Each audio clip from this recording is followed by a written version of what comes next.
Sarah. It's nearly 9 o'clock. We've talked quite a lot on breakfast over the last few months about how on earth we solve the housing crisis. The government says it wants to build 300,000 new homes every year in England by the middle of the next decade. But how do you do it? Is that achievable? What are the solutions? Could assembling them in factories be one solution to our housing shortage? Well, Nina is in Knaresborough this morning for us to find out. Hi, Nina. Good morning, Tina. Good morning, John. Yeah, this is sort of a construction site, but not as you know it. These are modular homes, and by that we mean they're built in modules, pieced together bit by bit. Right back there, the four walls are put together. Then the windows and doors are put in, the kitchens are built, and look, that one's on the move, and then they're put on a lorry and moved to wherever they're going to end up to provide a home for families. As you said, we are in a desperate need for more homes. The government's only reaching 50% of its target at the moment, and they're saying that modular homes could be part of the key to solving the problem. Think of prefab homes and you'll probably have something like this in mind. By Mr. Churchill as emergency dwellings for demobilised servicemen and their families. Prefab houses built after the Second World War for returning soldiers and following bomb damage. They weren't built to last, but they were lived in for decades after they were supposed to be. But modern modular homes, as their builders prefer to call them, are being touted as a potential solution to the housing crisis and the construction skills shortage. They're built to a higher quality these days and take roughly half the time to build in a factory, then assemble on sites like a traditional build. But only around 1% of new homes built last year, that's fewer than 15,000, were modular buildings.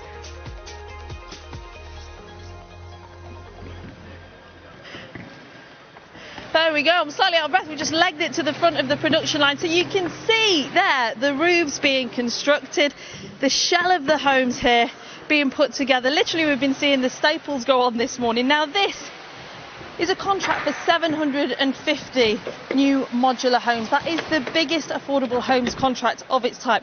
Let's just disturb Dave. Sorry to interrupt, Dave. That's all right. You're proud of these homes, aren't you? Tell us what makes them different. What makes them different is that they're built in a quality environment.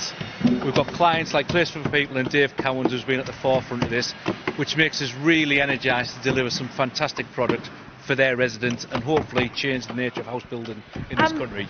Thank you, Dave. And what Dave was telling us as well is a lot of the jobs here, they're pretty low skilled. So we know at the moment there's a real blockage when it comes to skilled labour in construction. And this gets around it. There are some problems though. For example, you need a massive factory to build them in like this. Let's talk to Mark now, who's been advising the government on the current housing crisis. How much of the bigger picture can modular homes make, do you think? How much of a difference can they make? I think it's got a significant impact that it can make. I think actually, if you look at where the government is setting its home building target of 300,000 homes a year, we're currently building 220,000 homes a year. That 80,000 uplift cannot be done through traditional means. We just do not have enough skilled labour. We have an ageing workforce. We don't have enough young kids coming into the industry. So it actually means that we need to improve our productivity. And the only way you're going to improve productivity is moving traditional construction towards manufacturing-led approaches, such as we're seeing here today at Ilke. Do you know what, Mark? We've had loads of people get in touch on Twitter this morning. They're really struggling to afford to rent or buy a home. They don't believe that the government means it.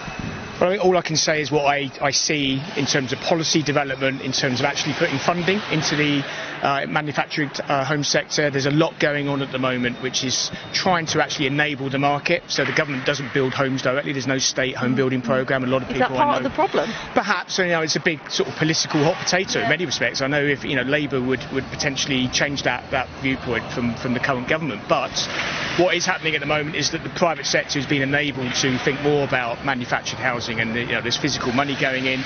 Big deal announced only 2 weeks ago where Sekisui, the biggest Japanese home manufactured builder in Japan, is coming to the UK just at a time when Japanese car manufacturers are leaving. So that tells you something about the fact that actually foreign investment into this sector is already happening. So we could see a slight release in the pressure then. A small part of the problem is also that mortgage lenders aren't always that keen to lend against these homes, partly because they're unfamiliar with them, it's uncharted territory, but also is there an issue around the extent to which consumers like them? Let's talk to Gemma, who's a consumer expert.